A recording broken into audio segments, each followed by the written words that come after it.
Hello friends. हमारा मन और मस्तिष्क कैसे कार्य करता है? आपके पास जो मन अथवा मस्तिष्क है, आपको उसे उपयोग करना सीखना होगा। आपके मस्तिष्क के दो पहलू हैं, चेतन अथवा तर्क करने वाला स्तर और दूसरा अवचेतन अर्थात तर्कहीन स्तर। आप अपने चेतन मस्तिष्क से सोचते हैं और अपनी आदत अभ्यास के द्वारा जो भी आप सोचते हैं वह आपके अवचेतन मन में बस जाता है और आपकी सोच की प्रकृति के अनुसार उसकी रचना करता है। आपकी भावनाओं और रचनात्मक मस्तिष्क का स्थान आपके अवचेतन मस्तिष्क ने ले रखा है। यदि आप अच्छा सोचेंगे तब अच्छा होगा और अगर बुरा सोचेंगे तो बुरा। आपका मस्तिष्क इसी प्रकार कार्य करता है।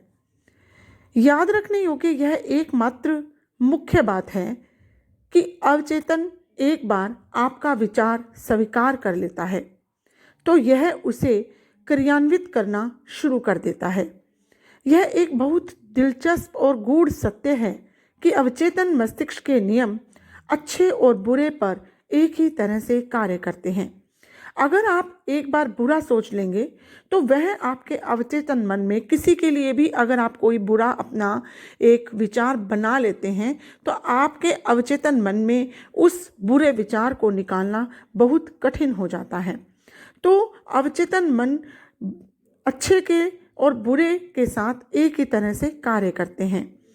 यह नियम जब नकारात्मक ढंग से प्रयोग में लाया जाता है तब यह पराजय, हताशा और दुख का कारण बनता है।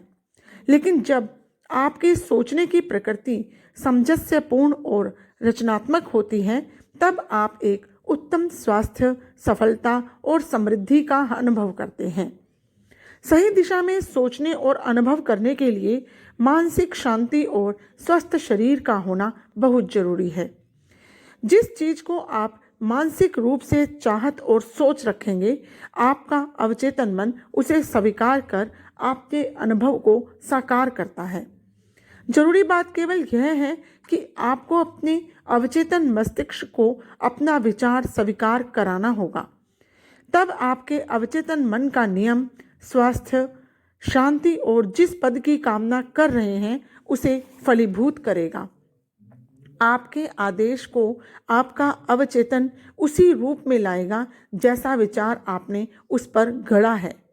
आपके मन का नियम है, जिस प्रकार का विचार आप अपने चेतन मन में रखते हैं उसी के अनुरूप आपका अवचेतन मन प्रतिक्रिया देता है। मनोवैज्ञानिक और मनोचिकित्सक इस तथ्य की ओर इशारा करते हैं कि जब विचार आपके अवचेतन को दिए जाते हैं तब वे मस्तिष्क की कोशिकाओं में छाप छोड़ जाते हैं। आपका अवचेतन जैसे ही किसी विचार को स्वीकारता है तुरंत ही वह उसे क्रियान्वित करना शुरू कर देता है। यह विचारों और जीवन भर में एकत्रित किए गए ज्ञान का उपयोग अपने ध्येय को प्राप्त करने के लिए करता है। यह आपके अंदर मौजूद अनंत शक्ति, ऊर्जा और ज्ञान को आत्मसात करता है। यह प्रकृति के नियमों को एक पंक्ति में अपने लिए खड़ा कर देता है। कभी कभी यह आपकी परेशानियों को तुरंत हल भी कर देता है, लेकिन कभी कभी इसे कई दिन, कई हफ्ते और इससे भी ज़्यादा समय लग जाता है। इसके हल निकालने के कई तरीके हैं। आपको याद रखना होगा कि ये दो मस्तिष्क नहीं हैं बल्कि एक ही मस्तिष्क है। आपके एक ही मस्तिष्क में चेतन और अवचेतन दोनों हैं। आपका चेतन मस्तिष्क तर्क करने वाला है। यह मस्तिष्क की वह अवस्था है जो चयन करती है। उदाहरण के लिए आप अपनी पुस्तकें, अपना घर, अपना जीवन साथी चुनते हैं। यह सब निर्णय आप अपने जागृत अथवा चेतन मस्तिष्क से करते हैं। दूसरी ओर बिना किसी चेतन प्रयास के आपका दिल स्वतः कार्य करता रहता है। पाचन, प्रवाह और श्वसन प्रक्रिया आपके अवचेतन मस्तिष्क के द्वारा चलती रहती है, जिन पर आपके चेतन मन का कोई नियंत्रण नहीं होता। आपका अवचेतन मस्तिष्क वही स्वीकार करता है जो इसको कहा गया हो। अथवा जिस पर आप अपनी समझ के अनुसार विश्वास करते हैं, यह आपके चेतन मस्तिष्क की तरह कारण नहीं ढूंढता और आपसे कोई विवाद अथवा बहस नहीं करता। आपका अवचेतन मस्तिष्क भूमि की तरह है जो हर प्रकार के सही अथवा खराब बीजों को स्वीकारती है। आपके विचार सक्रिय हैं और उनकी तुलना बीज से की जा सकती है। नकारात्मक विनाशकारी विचार आपके अवचेतन मन में विपरीत कार्य करते हैं और आगे चलकर बाह्य अनुभव उनके अनुसार ही होते हैं। आपका अवचेतन मस्तिष्क इस बात को सिद्ध करने में नहीं लगा रहता कि आपके विचार अच्छे हैं या बुरे, सच्चे हैं या झूठे, लेकिन यह आपके विचारों अथवा सुझावों की प्रकृति के अनुरूप अपनी प्रतिक्रिया देता है।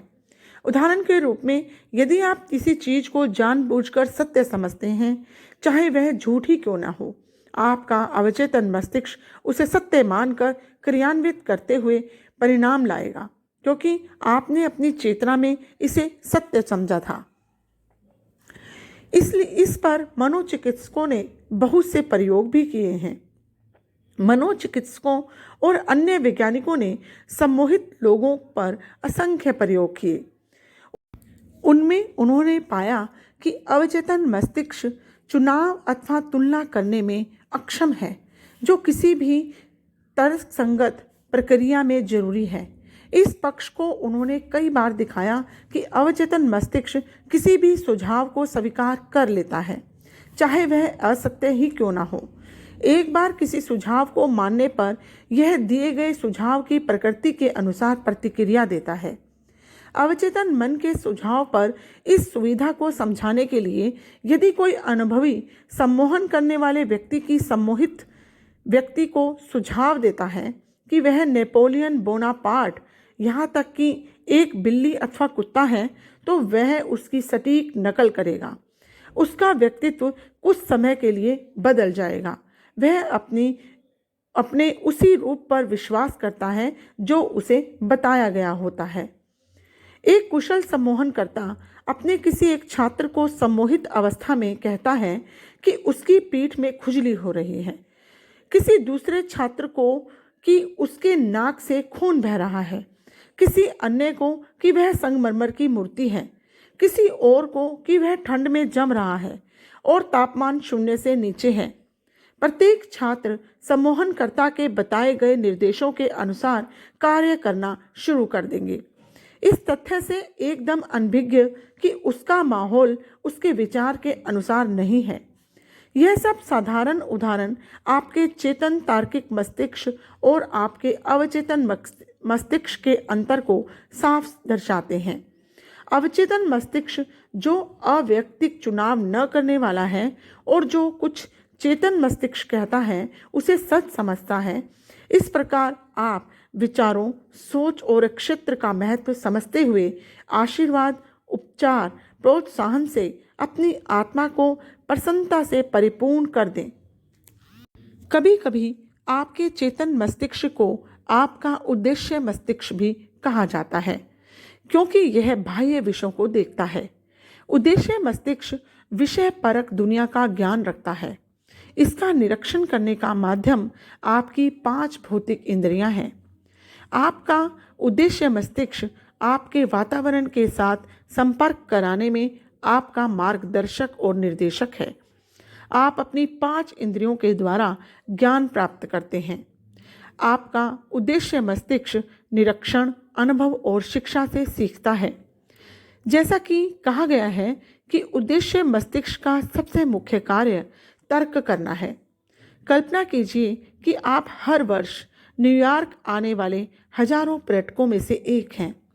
आप उसके पार्कों, खूबसूरत बगीचों, विशाल अट्टालिकाओं और सुंदर घरों को देखकर इस निष्कर्ष पर पहुंचेंगे कि यह एक खूबसूरत शहर है। आपका उद्देश्य मस्तिष्क इसी प्रकार कार्य करता है। अक्सर आपके अवचेतन मस्तिष्क को विषयपरक मस्तिष्क भी कहते हैं। आपका विषयपरक मस्तिष्क अपने माहौल को 5 इंद्रियों से अलग पहचानता है। आपका विषयपरक मस्तिष्क अपने अंतर्ज्ञान से समझता है यह आपकी भावनाओं और यादों का भंडार गृह है। आपका विषयपरक मस्तिष्क सबसे उच्च स्तरीय कार्य तब करता है जब आपकी उद्देश्य इंद्रियां सक्रिय नहीं होती। दूसरे शब्दों में, यह बुद्धिमत्ता है जो उस समय भी अपना कार्य करती है जिस समय उद्देश्य मस्तिष्क निष्क्रिय अर्थात सुप्त और मदहोश अवस्था में होता है। आपका विषयपरक मस्तिष्क प्राकृतिक रूप से देखने वाले अंगों के बिना भी देखता है। यह दिव्य दृष्टि और दिव्य श्रोता है। आपका विषयपरक मस्तिष्क शरीर छोड़ सकता है, दूर देशों में जा सकता है, सही और सटीक प्रकृति की जानकारियां ला सकता है।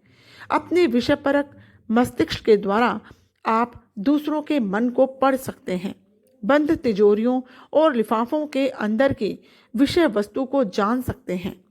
आपका विषयपरक मस्तिष्क दूसरों के विचार को सामान्यतः उपयोग में लाए जाने वाले संचार व्यवस्था के बिना समझने की क्षमता रखता है। सही प्रार्थना करने की कला सीखने के लिए यह अति आवश्यक है कि हम उद्देश्य और विषयपरक मस्तिष्क के बीच का आदान प्रदान समझें। Thank you.